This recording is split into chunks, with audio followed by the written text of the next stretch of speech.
Halo semuanya, kembali lagi bersama saya Joy Prabowo dari Universitas Negeri Manado, Fakultas Ekonomi dan Bisnis, jurusan Manajemen.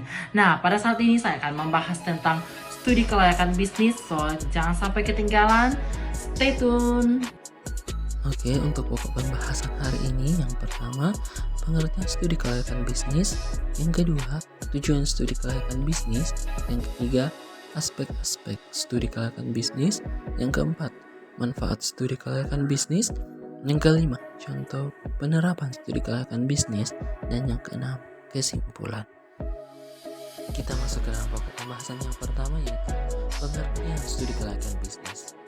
Studi kelayakan bisnis merupakan proses evaluasi mendalam yang dilakukan sebelum memulai bisnis baru atau proyek besar. Menurut Kasmir dan Jafar, studi kelayakan bisnis adalah suatu kegiatan yang mempelajari secara mendalam tentang suatu usaha atau bisnis yang akan dijalankan dalam rangka menentukan layak atau tidak usaha tersebut dijalankan. Kemudian, tujuan studi kelayakan bisnis. Studi kelayakan bisnis bertujuan untuk menilai potensi keberhasilan suatu bisnis sebelum memulai atau mengembangkannya. Studi kelayakan bisnis juga bertujuan untuk memberikan pemahaman yang lebih baik tentang potensi kesuksesan usaha baru, mengidentifikasi peluang bisnis, mengidentifikasi risiko dan hambatan, menganalisis potensi pasar, menentukan kebutuhan modal, dan mendukung pengambilan keputusan. Adapun aspek-aspek studi kelayakan bisnis, yang pertama aspek pasar, yang kedua aspek keuangan. Adapun manfaat dari studi kelayakan bisnis, yang pertama meminimalkan risiko kegagalan, yang kedua meningkatkan peluang keberhasilan, dan yang ketiga mendapatkan pendanaan.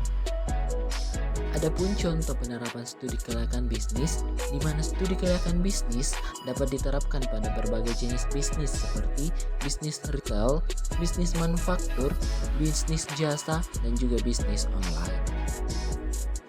Oke, kita masuk ke dalam kesimpulan, di mana studi kelayakan bisnis merupakan langkah penting yang harus dilakukan sebelum memulai bisnis baru atau proyek besar.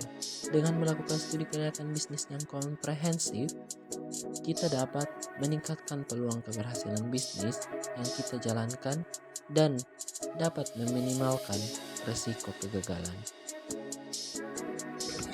Oke, terima kasih untuk teman-teman semua yang sudah menonton. Semoga bisa menambah wawasan teman-teman tentang studi kelayakan bisnis. Terima kasih.